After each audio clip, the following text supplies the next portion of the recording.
আপনারা জানেন এবং আপনাদের মাধ্যমে সারা দেশবাসী, জাতি, পুরা জাতি এবং বিশ্ববাসী জানে যে আমাদের একজন নতুন রাষ্ট্রপতি নির্বাচিত হবেন এবং এই রাষ্ট্রপতি নির্বাচনটা হবে।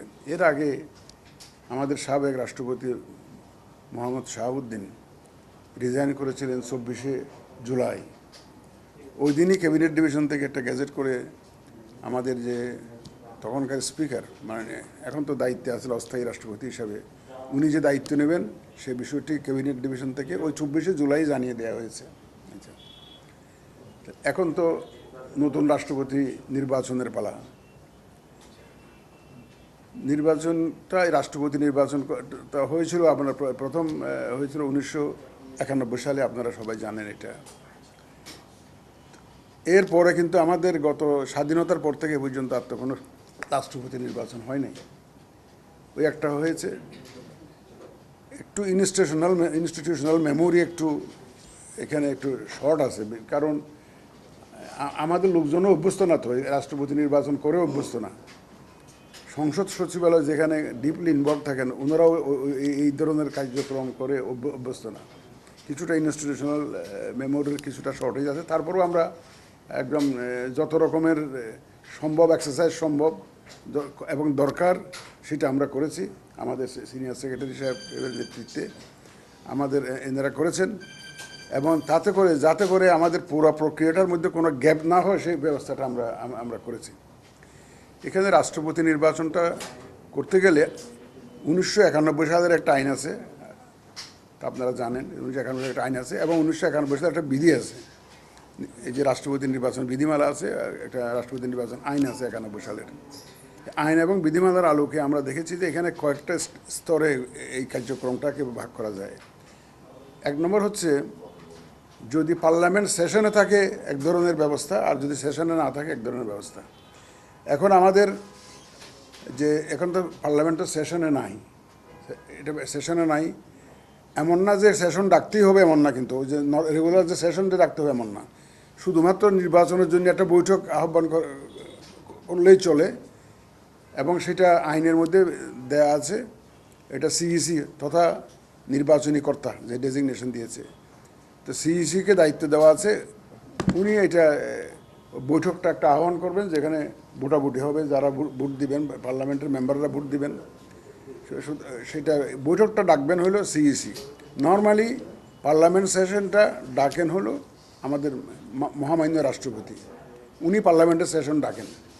কিন্তু এই একটা সেশন যদি রাষ্ট্রপতির নির্বাচন হয় এবং পার্লামেন্ট যদি সেশনে না থাকে, তাইলে সিইসি এই বৈঠকটা আহ্বান করবেন।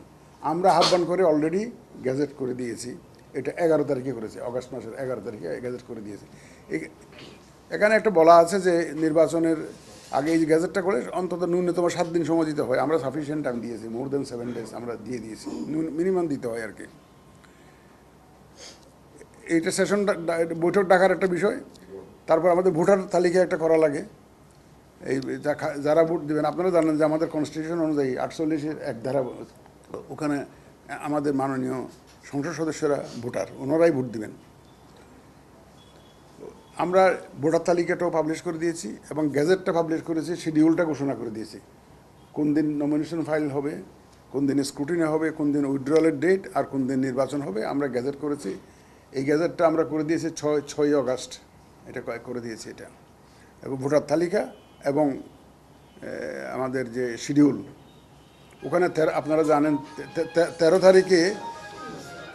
তারিখে মনোনয়নপত্র দাখিলের সময় ছিল। 13 তারিখ আমরা মনোনয়নপত্র গ্রহণ করেছি। আমরা 3টে মনোনয়নপত্র পেয়েছি, 11 দলীয় ঐক্যের পক্ষে 2টো, আর বর্তমান যে সরকারি দল বিএনপির পক্ষ থেকে 1টা। বিএনপির ক্যান্ডিডেট হচ্ছে মির্জা ফখরুল ইসলাম আলমগীর, আর 11 দলীয় ঐক্যের পক্ষে আপনার ডক্টর অলি আহমদ বীর বিক্রম। আপনারা জানেন, এটা আপনাদের মাধ্যমে সারা বিশ্ববাসী জানে। এখন বলতে গেলে এই যে কারা কারা ক্যান্ডিডেট হচ্ছে, এটা আপনারা মাধ্যমে এটা সবাই জানে। এটা 2জন ক্যান্ডিডেট পেয়েছে। এটা মনোনয়নপত্র দাখিলের দিনের খবর বললাম এটা। তো স্ক্রুটিনি হলো 16 তারিখে। এখানে আমাদেরকে হেল্প করেছেন জাতীয় সচিবালয় ওই যে সিগনেচার একটু ভেরিফাই করা লাগে তো যারা প্রস্তাবক এবং সমর্থক এদের সিগনেচারটা ভেরিফাই করা লাগে, যাচাই বাছাই করা লাগে। এটা পার্লামেন্ট থেকে ওনারা যে রেজিস্টারে ওনারা শপথ নেওয়ার দিন যে রেজিস্টারে ওনারা স্বাক্ষর করেছেন, এমপি হিসাবে স্বাক্ষর করেছেন, সেই রেজিস্টারটা সহ নিয়ে আসছেন ওনারা। আমরা মিলিয়ে দেখেছি যে প্রস্তাবক এবং সমর্থকের সিগনেচার ঠিক আছে কিনা, এটা সব ঠিক আছে, কোনো অসুবিধা নেই। তাহলে আমরা 3টে মনোনয়ন ভ্যালিড মনোনয়ন পেয়েছি। 11 দলীয় ঐক্যের দুটোও ভ্যালিড এবং সরকারি দল যে বর্তমান বিএনপি ওনাদের মনোনয়নটাও ভ্যালিড, 3টে মনোনয়নটাও ভ্যালিড পেয়েছি। এখন উইথড্রয়ালের দিন গতকালকে ছিল বোধ 18 তারিখে উইথড্রয়ালের দিন কেউ উইথড্র করে নাই। এখন একটা কথা আছে এখানে, যারা দুটো নমিনেশন পেপার সাবমিট করেছে, একটা যদি ভ্যালিড হয়ে যায় আর একটা রিডান্ডেন্ট হয়ে যায়, ওটা না দিলেও চলে তো। কারণ আমি যদি দুইটা নমিনেশন ফাইল করি, একটা যদি ভ্যালিড হয়ে যায় আমার তার দ্বিতীয়টার দরকার নেই। একই ব্যক্তি যদি পক্ষে যদি দুইটা নমিনেশন পেপার ইয়ে হয়, তাহলে আমরা একটা বাদ দিয়ে দুটো ভ্যালিড নমিনেশন থাকলো এবং যেটার ভিতরে ভোট হবে পার্লামেন্টে।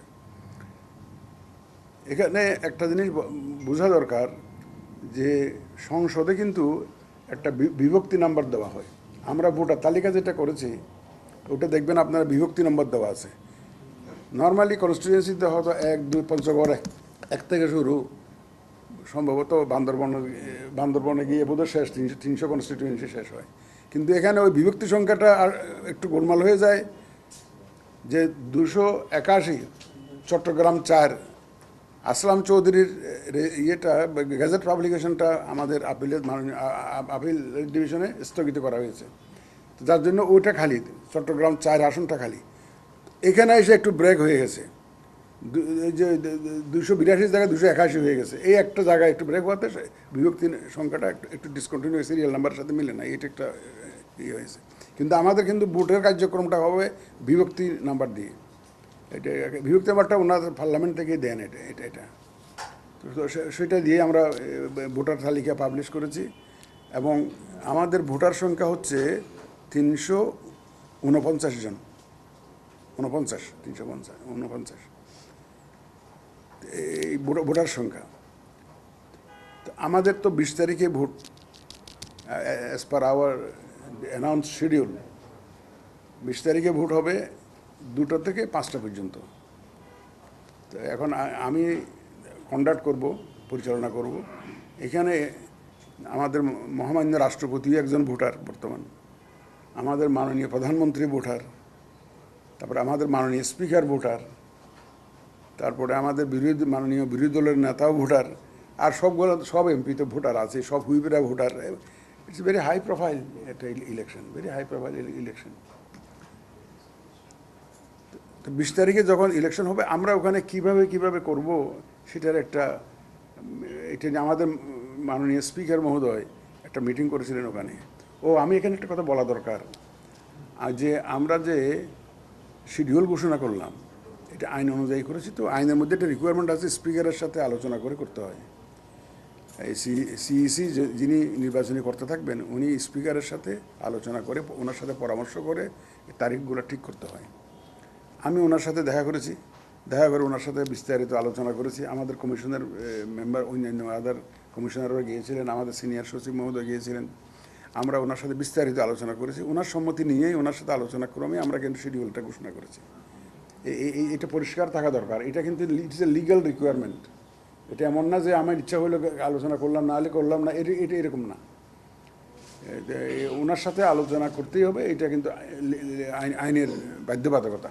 সে অনুযায়ী ওনার সাথে পরামর্শক্রমে আমরা শিডিউলটা ঘোষণা